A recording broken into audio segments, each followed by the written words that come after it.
listening to Proof Text, a Glossa House podcast by Dr. T. Michael W. Halcomb, Dr. Fredrick J. Long, Dr. Mario Melendez, Dr. Jennifer Noonan, and J. M. Smith.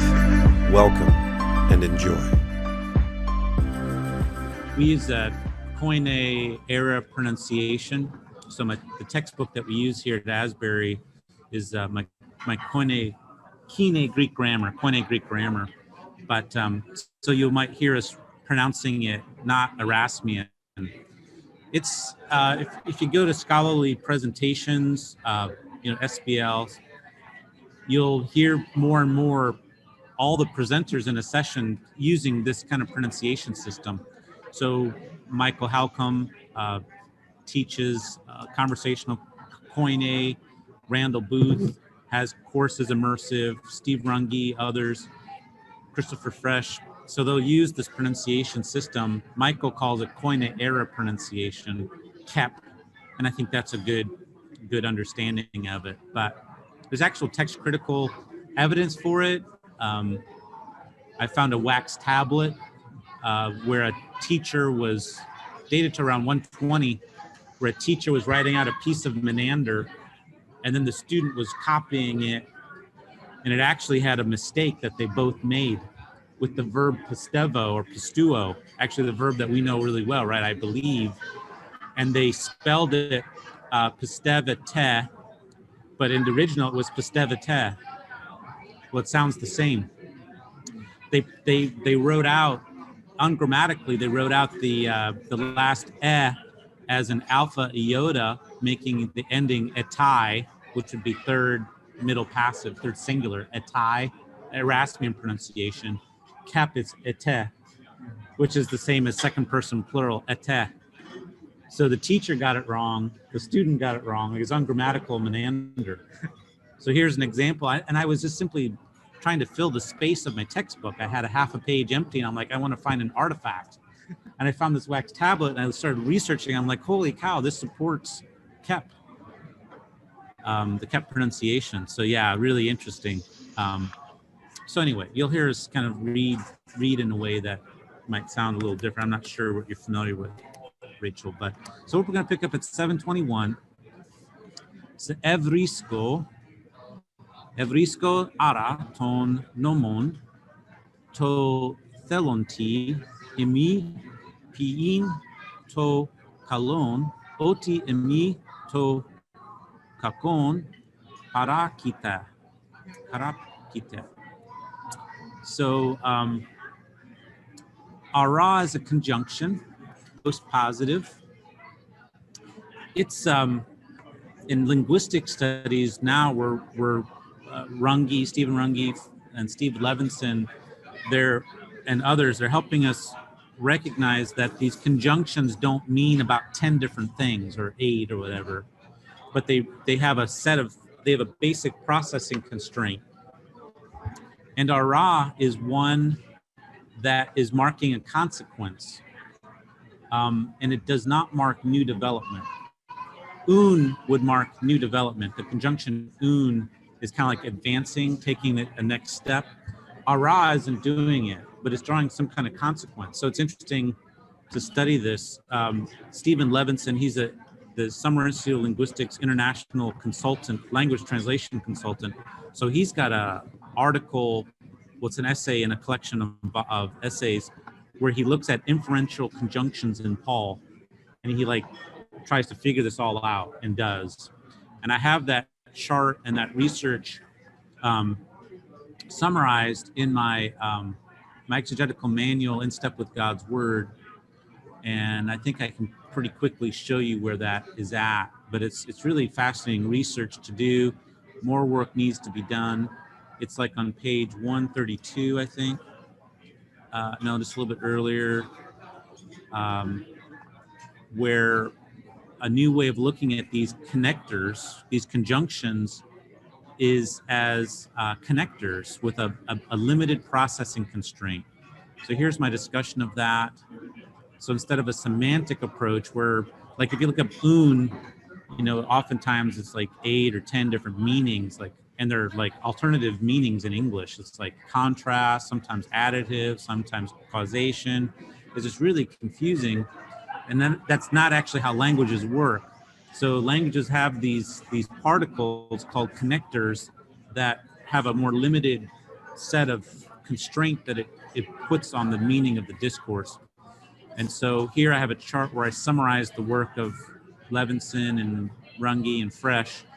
So un is marking inference and consequence, whereas ara is marking that. Un has a distinctive development aspect to it. It's advancing the argument.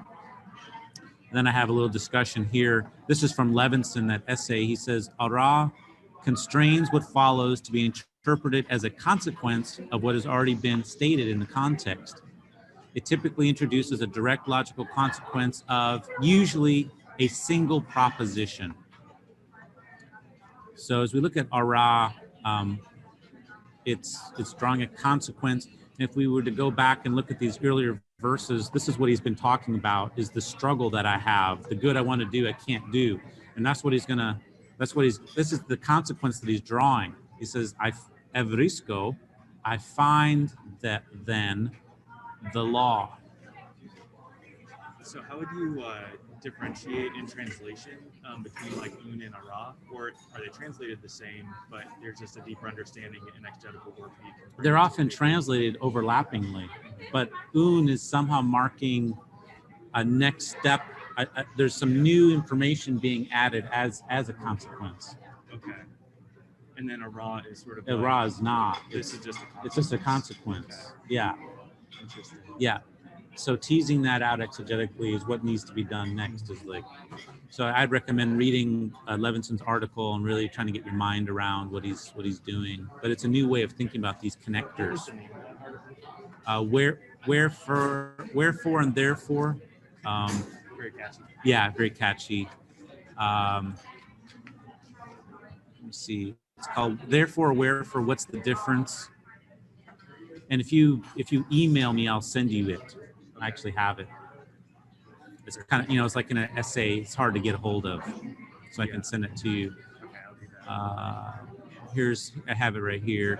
It was actually a presentation, and then eventually it was published as an article. Yeah, so I actually have it right here on my Zotero. Yeah. Okay. We usually don't go this details. Sorry. We usually jump right into it. Okay. So I find the law, and then you have this dative, to thelon ti imi.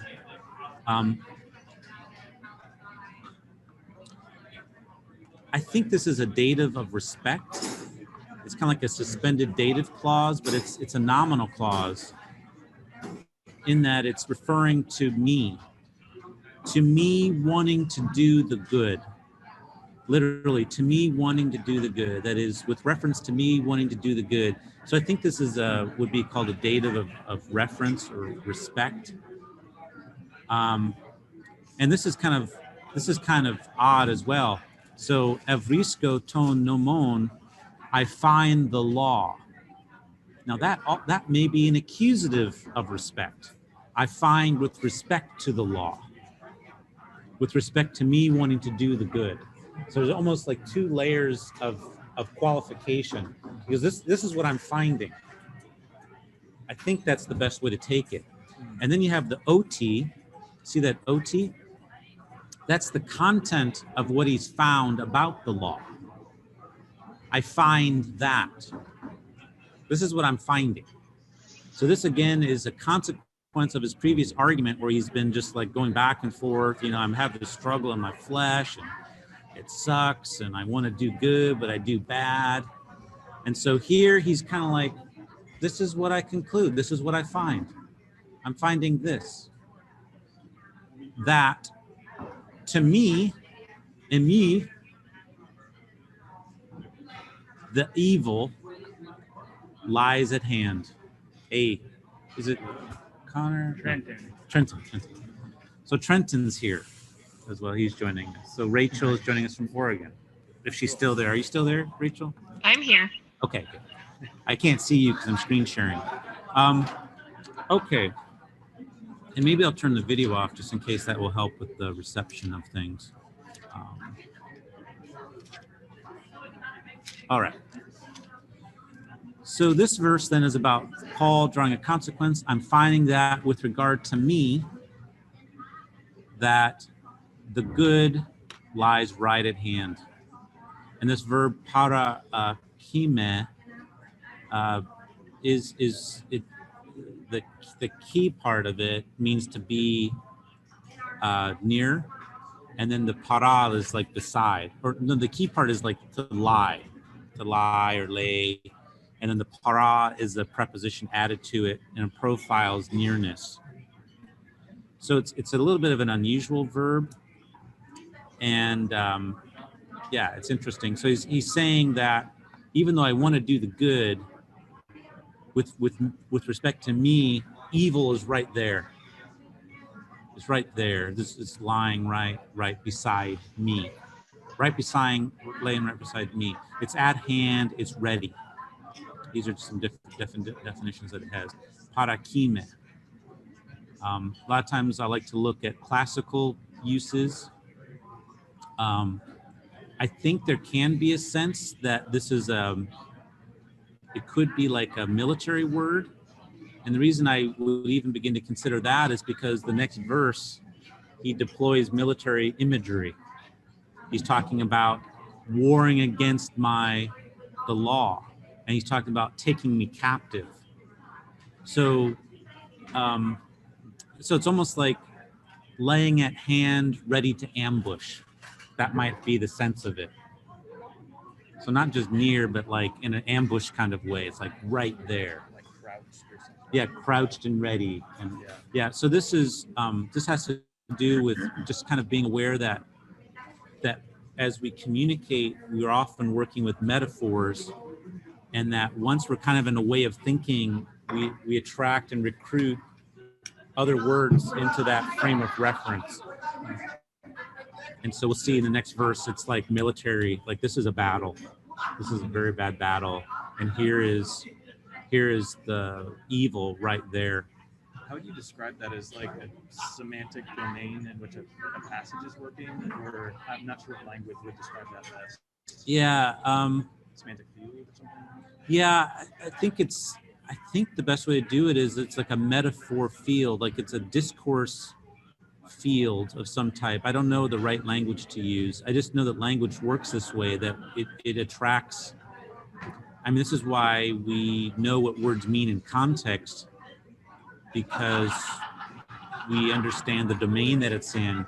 When we're working with Greek, we don't, we just get these wooden translations, and we don't think, we don't get to see the Greek word. That's why we learn Greek, is so that we can recognize this. Plus, I have a classics degree where I was translating Thucydides, and I think I remember seeing this word. So the more that you kind of know the classical world, the more that you can recognize, well, this doesn't just mean to be beside. It actually means to like lie in wait, and can be used in ambush context. And this is probably precisely his point, as he's going to be talking about, because he may be actually, I think he's then showing a progression. In other words, lies at wait, wars against me, takes me captive. So now I look at the sequence of these, it actually is like a step-by-step of how it occurs. So I don't know if scholars have seen this kind of thing, but this is how I think about the text. I think this is how language works. Okay, so now... It sounds like Cain. Pardon me? It sounds like Cain. Good, yeah. Sin is crouching. I was about to say that. Yeah, sin is crouching, ready to take you down. Yeah, I was thinking of that. I was going to say that. That's right. So I think this is evocative of that. And I love the fact that the Lord like warns him ahead of time. He's very compassionate, He's like warning him, and Cain's like ignoring God. I mean, that's kind of what we do. He warns us. Okay, so verse 22 then. Someone want to read that out loud? I don't know Pep yet, so I won't be able to do that. I'll give it a shot. Okay, thanks, Jeff. Sunidome, gar, to, nomo, tu, theo, kataton exo anthropon. Good. Yeah. Very good. Nicely read. So gar is the post-positive conjunction. That's marking strengthening or support. So gar, that's what its processing constraint is, strengthening.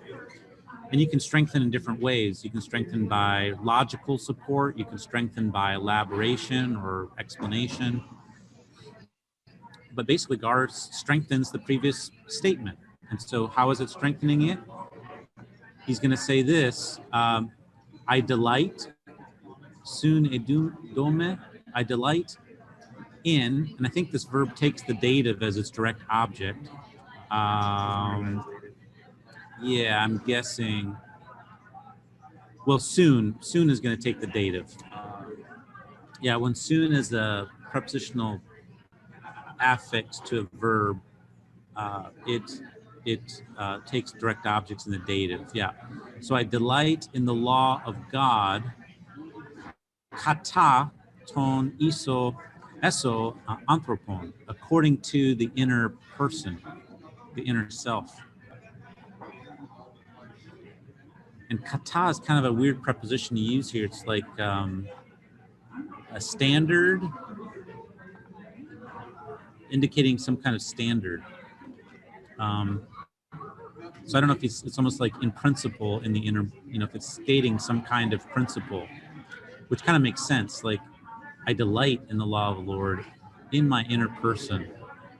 In my inner person makes sense. In fact, that's how the NESB translates it, in my inner person. But kata, we don't normally think of kata as in.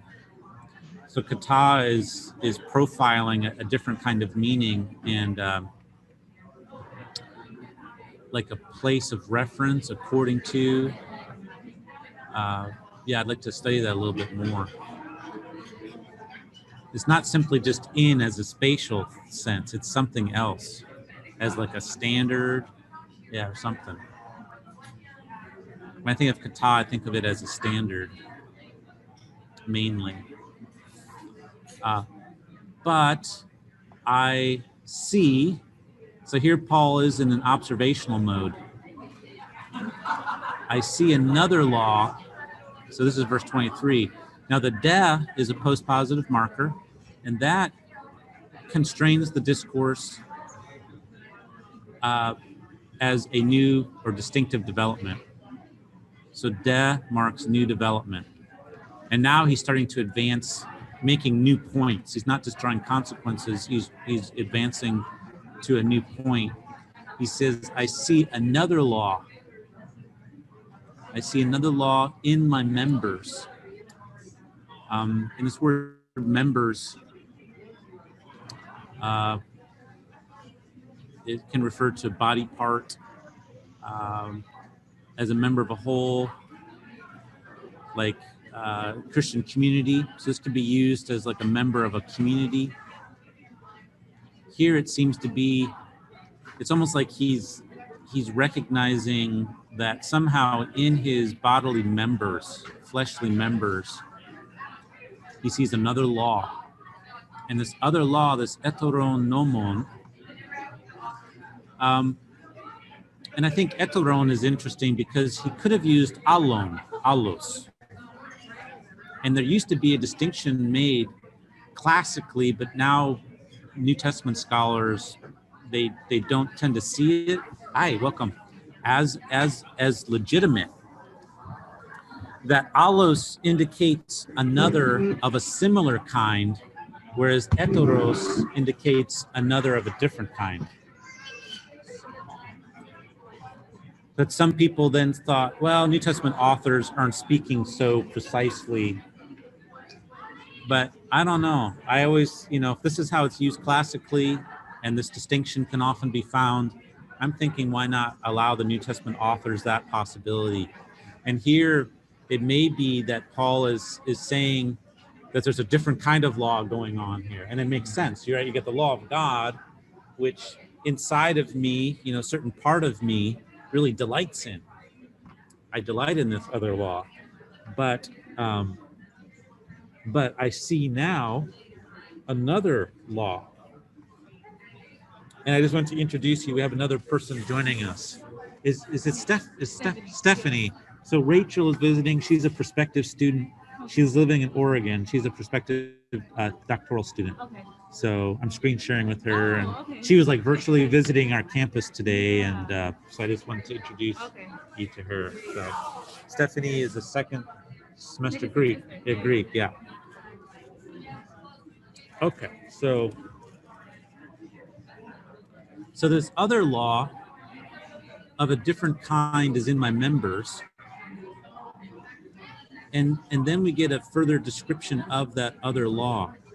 Anti stratev omenon. And that's quite a mouthful. The anti means against. That's a preposition, anti. And then you have the stratev ome. This is the verb stratev ome, which means to war, be at war with. And the anti just stresses against. I'm not sure that anti is necessary. Like I think the verb stratevo or stratevome may be its own verb. I'm gonna search for that. And this is where my interest in the Greek language is, like noting these places of extra stress. And so I think there's another verb that could have been used, and it would have been the verb stratevo. Stratevo could have been used, but when you add that anti, you're upping the oppositional nature of it. So stratevo means to advance with an army or fleet, to wage war. And it could have been put in the middle voice as well, middle, to serve in the army. So I guess that wouldn't have worked because it's not serving in the army. So there is maybe a slightly different sense. And so maybe the anti is necessary, but it's certainly adding this oppositional nature to what this other law is doing. And then it takes the dative case. So this would be an example of a attributive participle, an adjectival participle that's functioning attributively. And it's basically telling us more information about what this other law is doing. It's waging war against the law of my mind. And so to nomo, against the law to nous mu, the law of my mind. So we're in verse 23. Stephanie, sorry.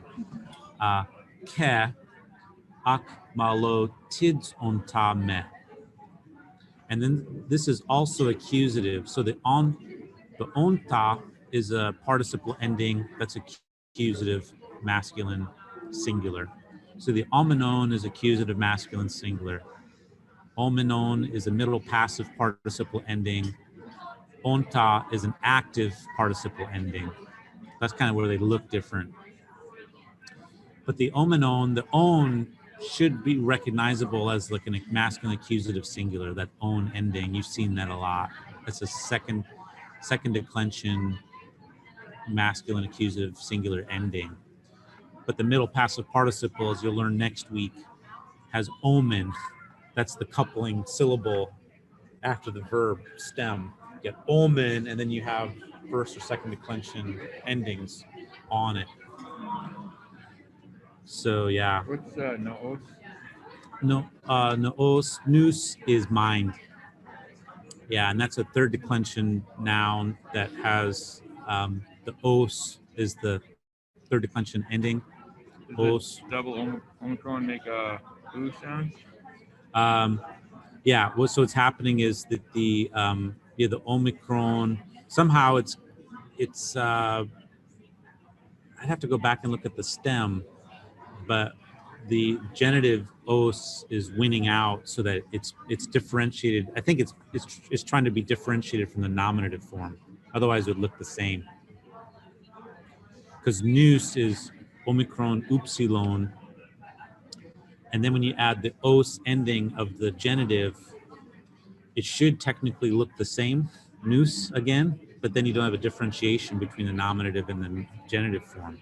Because when you have an Omicron upsilon and then an Omicron added to it, it's going to look like us again. So in writing out and pronunciation, they made that distinction. They just let the regular third declension os ending, the os, win out to be more evident. Yeah. So here we're seeing a double two-stage what he's seeing in the law. He's seeing this other law goes to battle against and then take me captive. That's not a good thing. So this verb ak malo tidzonta, that means you've been defeated and now taken as a captive. So it's not just warring against, but actually defeating me. And that's not a good thing. So this is the end of the progression. So Stephanie, in verse 21, the last word in verse 21 means to parakita. That verb parakita means to like be present with, but it's often in the sense of like laying an ambush, like ready to take me on. So I think there's a metaphor that Paul is using, and he's actually describing a progression, like lays at wait, fights against me, and takes me captive. So I think we're seeing the ending of this metaphor, and the metaphor would be something like our struggle with sin is like a battle. That's a metaphor. Life is a battle. My struggle with sin is a battle. And there's different principles at work in this. And Paul is using these verbs of, verse 21 begins with evrisko, I'm finding. Then verse 23, I'm seeing, or bliko, I'm seeing. So it's almost like he's an observer, like an investigator observer is like, dang, this really sucks. This is what's going on in my life. I'm seeing this going on. In my inner person, I love God. I love God's law. But then there's this other thing, and it comes against me. And next thing I know, I'm taken captive. It's not a good state to be in. So taking me captive by the law of sin. Hi. Hey. This is Chow Chow or Lifney. Rachel's watching from Oregon. She's a prospective doctoral student. Oh, okay. Yeah. So Thank you, sir. there's Rachel. Yeah. So I'm introducing her to people as they join. Okay. So Chow Chow is a Hello. first year New Testament PhD student. Hello, Rachel. Yeah. So all right. So now we're getting further description of being taken captive. So it's taking me captive in the law of sin. I think everyone can follow that, right? The vocabulary, en to nomo tes amartias. And then you have, we were talking about this yesterday in class, or 2 days ago. There's the to onti. The to onti is the participle form of imi. And I said oftentimes it doesn't seem to be necessary. Here, I think it may be. Being, it means being. So what is it modifying? It is helping to specify something. Like if we removed it in our translation, it probably wouldn't make a difference, right? Because I could say it takes me captive in the law of sin in my members. But technically, literally, it is the law of sin that is present in my members. And that is present is grammatically marking masculine dative singular, and that tells us what it is. What is the that is being? What is being in my members? And in the context, we have to find out what it matches with grammatically. You got a reference to law, and you got a reference to sin. It's going to law. It's going to law. So in this case, it may help to delimit, it does help to delimit what is in my members. The law is in my members, but the law characterized by sin is in my members. Like, are there debates on the which type of genitive this is? Oh, I'm sure. Yeah, what kind of genitive? Sin Yeah. law or... Yeah. the law of sin, is it the sinful law? That'd be a attributive genitive. Yeah, I mean, I think that's a huge question. And also I think it's worth kind of teasing out, like, what is Paul really saying here? Like, is there a difference to say the law is in my members, this law which is characterized by sin? That's different than saying sin is in my members.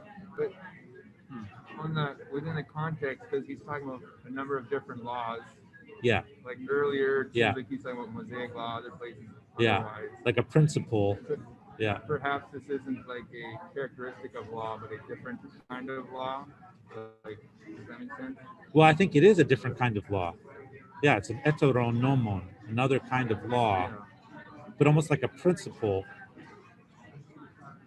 And if you think about the nature of sin, sin is always a mockery, right? Sin is always derivative. Sin, it depends on good for its existence. Like, in fact, Augustine defines sin as like the absence of good. Like it's there, it's not really there. It's always derivative. So in a sense, to even attribute it as a law is kind of like almost granting it too much credit in a sense. But Paul is trying to describe what he's experiencing here. So there is something going on. And the other thing too that I wonder about, I don't want to get into heresy here, but a lot of times we adopt a Platonic worldview where physical stuff is bad, our bodies are bad, and our mind and our souls and spirits are good. Well, that's Platonic dualism, and that's rejected by Hebrew scriptures. I mean, and so the point I often make is that physical matter is not inherently sinful. And I know that sounds kind of weird to say, but somehow sin is passed along. But to think that sin is natural to me and being physical, that's heresy. I think that's heresy. It is not. Sin is foreign to me. We are not made to sin. We are made to be good. We are made for good. And when God made us physically, he said it's tov tov, it's very good. So I just want us to get in a different mindset. A lot of times think, I can't help myself, it's human nature. Like, no. That's not even correct. It is not human nature. Our human nature is not to sin. God made human nature good. So here he might be saying something in that regard. This law, that this sin thing is going on, that's in my members. So that's different than saying sin is in my members. It's a slight difference. And I wonder if this could be teased out more theologically, or it needs to be teased out more. Yeah, I'm trying to understand, how would he define law here? Is it like something which compels obedience? Because if it's like the way I think of law is something that I can choose to obey or not, but this it seems to have some sort of compulsion or attraction to it. Yeah, this is dominating. Yeah, this is always present, lying at wait, ambush me. It's warring against the law of my mind. It's active. It's not just and it's taking me captive. Yeah, so it's doing something different. I think he's struggling to describe it. Like he's really struggling. But I think there's a lot here to be teased out that the Greek text is pointing us to. So the to onti is helps us see that this law characterized by sin is in my members. This principle, I think it's like almost a principle. It's another kind of law, though. It's not the same kind as the law of God. But I love Psalm 1. Psalm 1 talks about, I delight in the law of the Lord, and on that law I meditate day and night. And that's like a turning point, right? So Psalm 1 is paradigmatic. It begins the whole Psalter and says, I don't stand in the seat of sinners. I don't walk in the way of, whatever. It's like sit, stand, walk with sinners. Like, I don't do those kinds of things. Instead, his delight is in the law of the Lord, and on that law meditates day and night. And I'm just always challenged by that delighting. Like, the word delight talks about enjoyment. Like, what is it that I delight in? And so Psalm 1, and then I'm looking here, Paul is saying, in my mind, it's about the law of God. I love the law of God in my mind, in my inner person, right? Verse 22, I delight in the law of God. But somehow there's some other law going on that is in my members. This other law is in my members. This other principle. He doesn't say sin is in my members, but there's laws in my members. Sin is right there, and it takes me captive. Yeah. Do you think he may have someone in view here? Because there is this progression of movement. However, in Psalm 1, it's about the person, whereas in this, it's the sinful law working against you. Yeah. He's personifying sin for sure. Sin is personified, or this other law is personified. Yeah. Sin and law. And that's a big question. Who is the I here? I think at some point he does speak autobiographically, but some people argue that it's Adam. Some people say it's kind of like an ideal person, trying to live under the law, kind of like an ideal Jew. I think Paul probably experienced some of this, although other places in Paul, he talks about, I obeyed the law blamelessly. So it's like, well, how does that square? And is it possible to fully obey the law and still miss the mark? And he'd say, yeah, you could, that can still happen. You can still be law obedient in certain respects and still not fulfill the law of love. So it's a big question. Who is this I here? To me, it seems though that it does reflect some autobiographical observation. We're seeing, I find, I see. And then verse 24, Taleb poros ego anthropos. Now notice here there's no connector, right? What's that called? There's no conjunction. No predicate. And there's no predicate. That's right. So we're missing the connector, and there's no verb. A syndeton. Yeah. And a syndeton can indicate different kinds of relationships. So the lack of connector might indicate a break, like a new section, but that's not going on here. It may signal an evaluative statement. It may indicate a move from general to particular. And it may indicate like a rhetorical flourish, like a parallelism. I don't think that's going on here. I think it's an evaluative statement. It's really interesting, like there's no Greek particle that means that.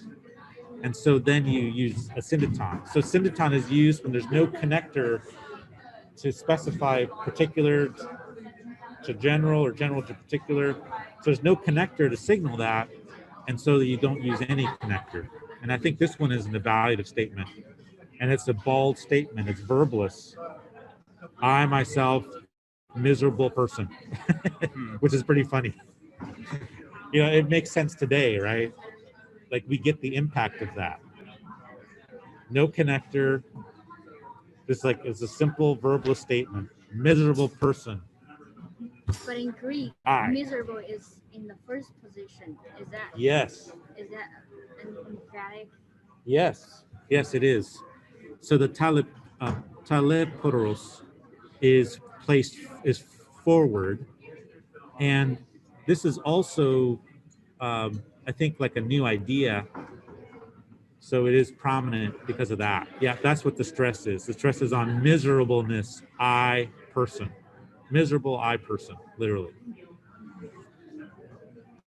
And it's not a man. And I wish our translations would have gotten way better. So I like the NASB because it's literal. It tends to be a little bit more literal, but it so consistently translates anthropos as man. It's not, it just means person. Human, yeah. Miserable, I am a miserable person. I'm a miserable human. And then another syndeton, no connector, tisme, rusete, who me will save. Who me? Focus on the me. Me is fronted again, it's forwarded. And I think I think I see this a lot in Greek. It's I call this principle of abutment. It's kind of a fun word, abutment. When you abut two things together, in the mental conception, it means that they're held together in the mental frame. And here, I think it's like agency, me needs to be acted upon by an agent. Like I'm helpless. Who helped me? Like these are together. Like this, I need someone for me right away. Like this agency, who to help me? Like I think that's what's achieved by having the tis me together. Who me will save from the body of this death. From the body of this death. This body characterized by this death. And this death, I mean, it's a metaphorical way of describing it.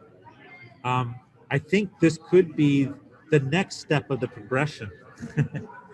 So you have sin crouching ready, fighting against me, winning, taking me captive, and then I'm captive, and my maybe sometime, you know, if you're a slave, your best hope is to die. Like this could be like the last step. It certainly is the consequence of sin. Sin as a battle. Struggle with sin as a battle. That's the metaphor. And I think it goes from present and lying and waiting, fighting against me, taking me captive, and eventually I'm going to die from it. It's going to kill me. Slavery, I'm going to die. In battle, I'm going to die. Either I get killed in the battle or I'm going to become a slave and then die.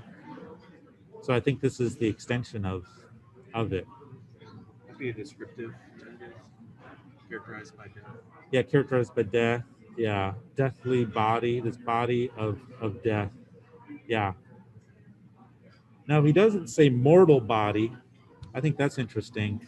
Like there is a word for mortal. I always think that if he uses a noun in a genitive relationship, you know, with another noun, rather than an adjective, I think to have two nouns to describe something, I think that's more concrete. Like I think there's a kind of prominence to both of them. Whereas if you use an adjective, mortal, that's kind of subordinating it to the other. So I think this is the way that he's worded it here, is to stress the death consequence. And that's just a subtle thing, but that's just my view of it. Is I think in the mental conception, we're forced to have two categories open, two nouns. Like nouns represents categories, whereas adjectives are like attributes. Like they don't stand alone. They're like, what is it describing, right? Does that make sense? So when you have two nouns, you have to have two folders open, and he's got the body folder open, now he's got the death folder open. So I think it's a way that really stresses death as this kind of consequence. So charis de to theo. Thanks, but thanks be to God. So here we have de. So de indicates new development.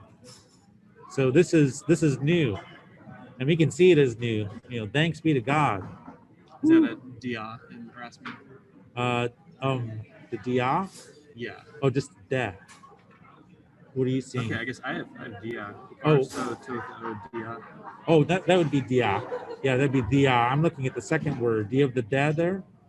I don't have a de. So charis de. Nope.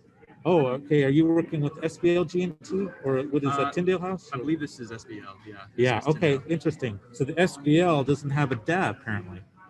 So there is a textual variance going on there. Yeah. That's right. Mm-hmm. So you have de to theo.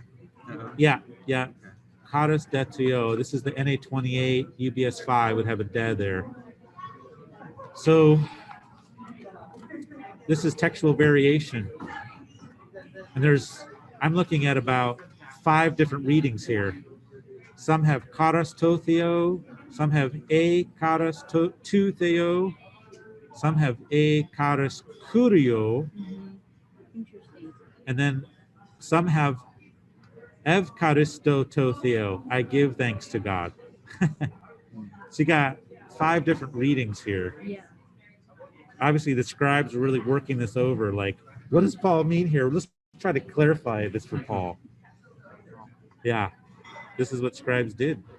I mean, these are all intentional changes. It's not like an accident of the ear. They're like working it over, changing it to God from the dative to the genitive, changing God to the Lord, and then changing it to a verb form. The de seems to make more sense to me here because that would be like, but it's in contrast to Yeah. all this stuff. Yeah, it's a new development. Yeah, it's advancing to the next thing. Yeah, but thanks be to God through Jesus Christ our Lord. Therefore then, ara un. So here the ara is drawing a consequence, and the un is new development and drawing a consequence. So this is like the big final conclusion and kind of bringing it to like the final point. I myself, avtos ego. This is like the most emphatic way to stress the subject, right? You don't need ego. You don't need avtos. Avtos is a way to stress the subject as well. Even though it's a third person adjective, it can be used with second or first person verbs. And here you have both it and the ego. It's hard to translate. I myself, in fact, I myself. And then you have men and da. Men and da. To men ni. Noi, I should say, noi. The men works with the da. So this is a kind of construction. You have the men da construction. On the one hand, men. On the other hand, da. This is a good classical idiom. You're talking about the de before sarki? Yeah, those work together. But what makes them a little bit tricky is they're both post-positive, so they're placed second. So the te de sarki, that starts the next clause. Yeah. So on the one hand, in my mind, to no e, that's the word mind again, it's dative. Notice that the article helps you parse it, right? Thank God for the article, parsing third declension nouns. With regard to my mind, dulevo, that's the verb serve, or am enslaved to the nomu theou. So my mind, I'm enslaved to the law of God, but in my flesh, the law of sin, the law characterized by sin. Is Paul using the doulos word for slavery to sin earlier when he's talking about slavery to sin? Or is he using a different word? I think he is using delevo. Okay. Yeah, I think so. I mean, he used take captive. That's a different word. That's a real technical, the ak malo tidzonta in verse 23. But earlier, yeah, he was using a delevo and that kind of thing. Last semester when we were reading, right, this question came up, I think. Is the de here function as a contrast of these two components, or is like a comparison? De only signals new development, but in certain contexts where you have two things in contrast, it's used in contrast in a contrastive way. But de does not mean contrast. It just means new development. But the content can be contrastive. Okay. And yeah, Levinson makes this point really clear. And in fact, it's a pretty strong contrast where the what is contrasted is not to be seen as still like it's being replaced. It's being replaced. It's a pretty severe. Whereas with ukala, the Allah is correcting something, and the other thing is still present in some way. So it's interesting the difference between the two. That when it's used in these contrastive senses is making like a really strong statement. Okay. So what is men here function here? Men, Steve Runge and Levinson, they'll talk about it being anticipating. It's forward pointing. Okay, and this is still like anticipating. I know when it's like conjunction is anticipating, but here it doesn't feel like a conjunction at all.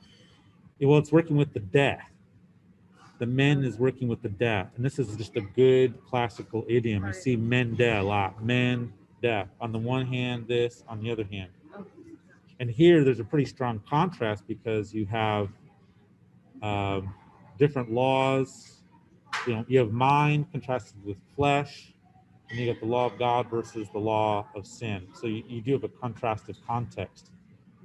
That is still making a new development. It's not marking contrast.